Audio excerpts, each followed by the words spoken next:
Bismillah. Assalamualaikum warahmatullahi wabarakatuh. Perkenalkan, nama saya Nurul Wahidah dari jurusan Pendidikan Teknik Elektro Fakultas Teknik Universitas Negeri Makassar. Alhamdulillah, pada kesempatan kali ini saya akan menjelaskan tentang dasar-dasar pengenalan sistem grounding atau grounding system. Kali ini saya akan membahas materi yang telah diberikan oleh Bapak dosen. Jadi saya hanya akan mereview ulang materi yang diberikan oleh Bapak dosen. Pada kali ini saya akan menjelaskan beberapa poin penting. Yang pertama tentang petir dan pengaruhnya, alias lightning and its effect.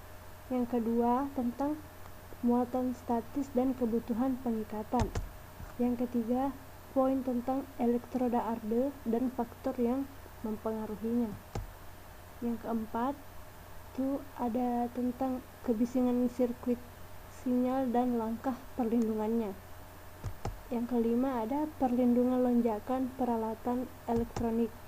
Dan poin terakhir tentang sistem UPS dan perannya dalam peningkatan kualitas daya. Untuk selanjutnya,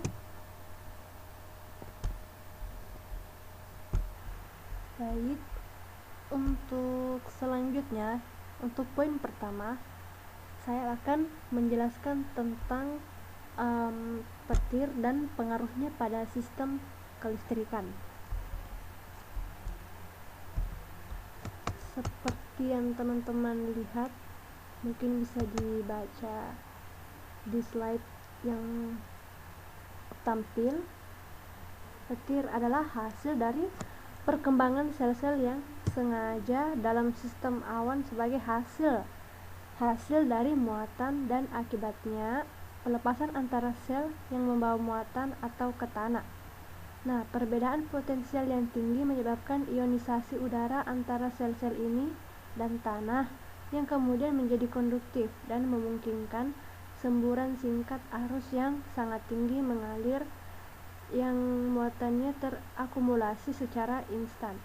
Biasanya, sambaran petir pertama memungkinkan beberapa sambaran lebih lanjut di sepanjang jalur yang sama ketika muatan dari sel awan terdekat juga mengalir ke tanah. Sambaran petir ke tanah biasanya melibatkan beberapa bangunan atau objek tinggi seperti pohon, sementara pukulan pada struktur konduksinya itu tidak mengakibatkan kerusakan besar. Akibatnya hanya menjadi bencana dalam kasus struktur yang tidak sepenuhnya konduktif. Kerusakan yang terjadi terutama karena pemanasan ekstrim akibat arus tinggi yang mengalir melalui benda. Hal ini menyebabkan kelembapan yang ada dalam struktur menguap secara tiba-tiba. Hal yang lebih serius dapat terjadi jika stroke terjadi di dekat atau di atas wadah yang membawa bahan yang mudah terbakar. Suhu tinggi dapat menyulut bahan yang mudah terbakar dan menyebabkan ledakan parah dan kerusakan sekunder. Struktur seperti itulah yang membutuhkan perlindungan khusus terhadap sambaran petir. Untuk poin kedua tentang muatan statis dan kebutuhan pengikatannya.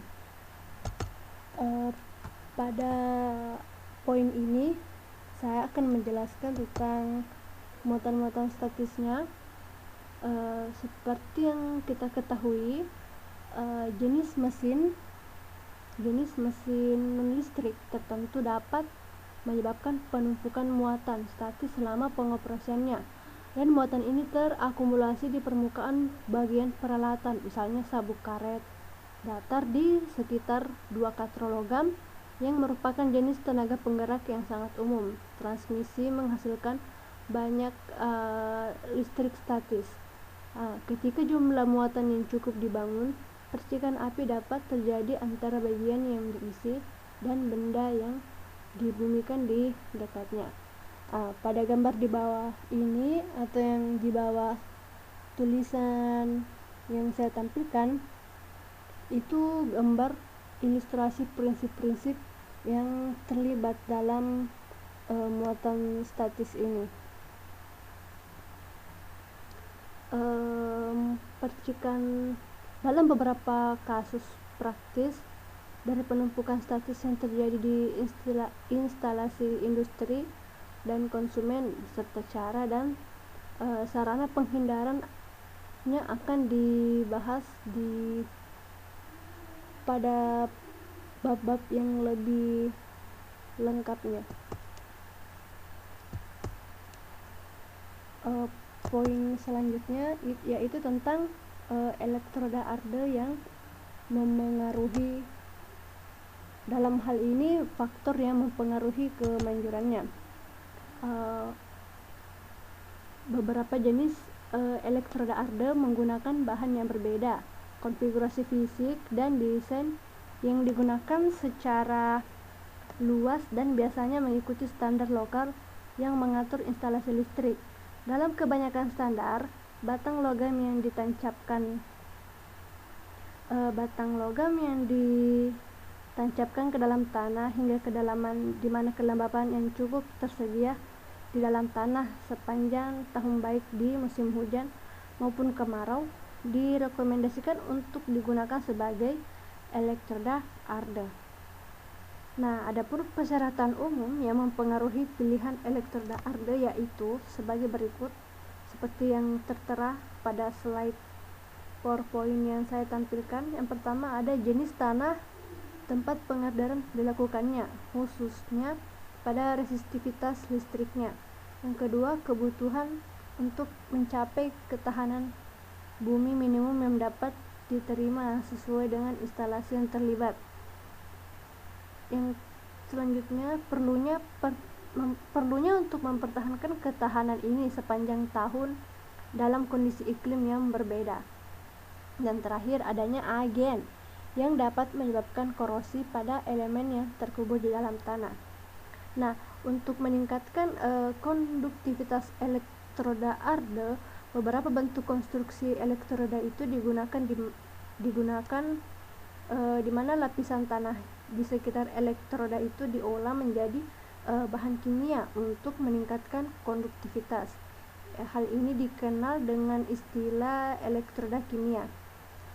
Prinsip dasarnya yaitu menggunakan penggunaan zat yang menyerap kelembapan dan mempertahankannya dalam waktu lama. Elektroda ini dikemas sebagai isi ulang di sekitar elektroda. Bahan yang mengandung karbon seperti arang atau kokas dan garam elektrolit seperti natrium klorida itu biasanya digunakan sebagai timbunan ulangnya. Untuk poin selanjutnya yakni tentang kebisingan di sirkuit pesinyalan dan langkah-langkah perlindungannya. Seperti yang kita ketahui, kebisingan dalam komunikasi dan sirkuit pensinyalan adalah masalah yang memerlukan pertimbangan yang cermat saat merencanakan dan memasang sistem. Kebisingan dapat disebabkan oleh praktik pembumian yang tidak tepat. Nah, ini juga dapat timbul dari lonjakan akibat penyebab eksternal atau internal. Seperti pada gambar yang ditampilkan pada PowerPoint, saya akan sedikit menjelaskannya.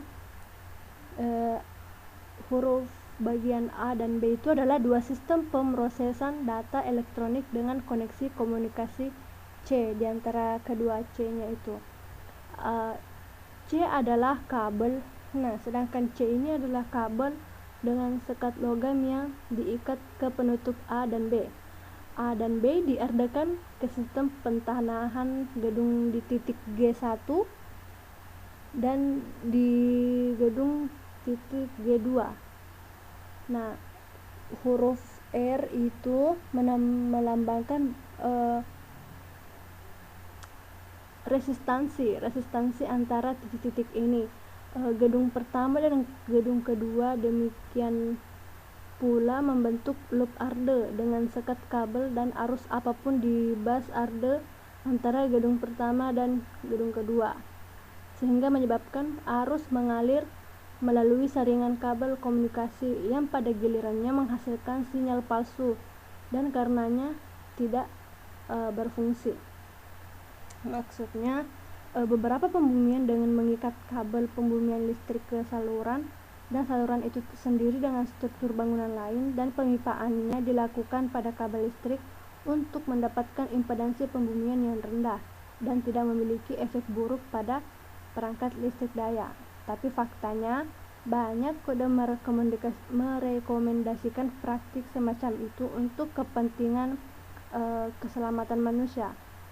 Namun, sebagai yang kita jelaskan tadi, praktik yang sama dapat menyebabkan masalah bila diterapkan pada peralatan elektronik yang peka terhadap kebisingan.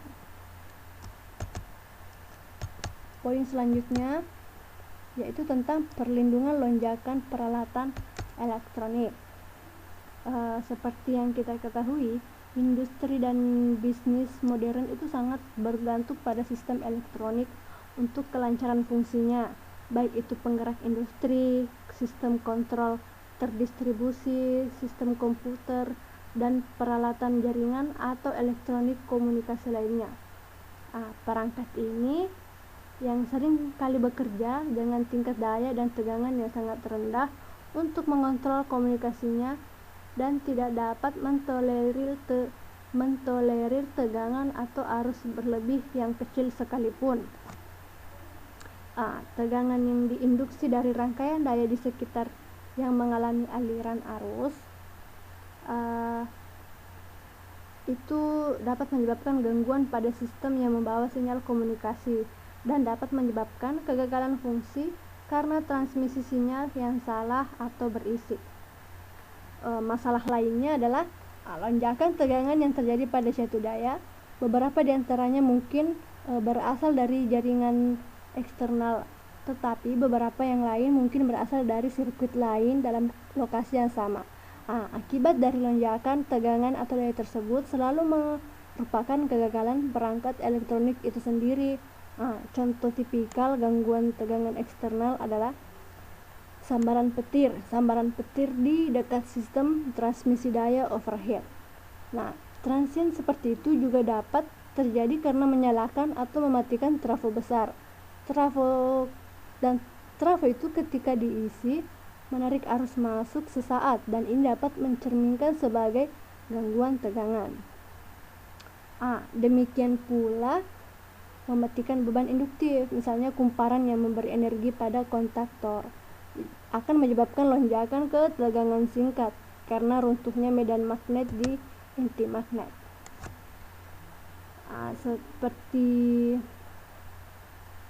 Seperti gambar yang ditampilkan di slide ini merupakan gambar yang menunjukkan prinsip dari kejadian lonjakan peralatan elektronik tersebut.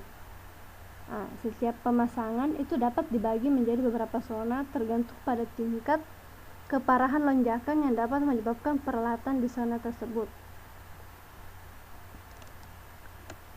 Selanjutnya, ini hanya penjelasan dasar.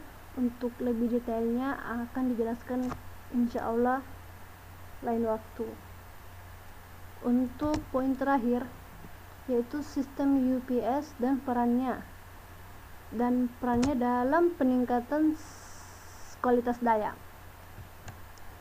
Penggunaan luas sistem kontrol proses dalam industri dan komputer itu serta peralatan komunikasi di lingkungan bisnis menuntut pasokan daya yang tidak terputus dengan kualitas baik yang bebas dari harmonisasinya.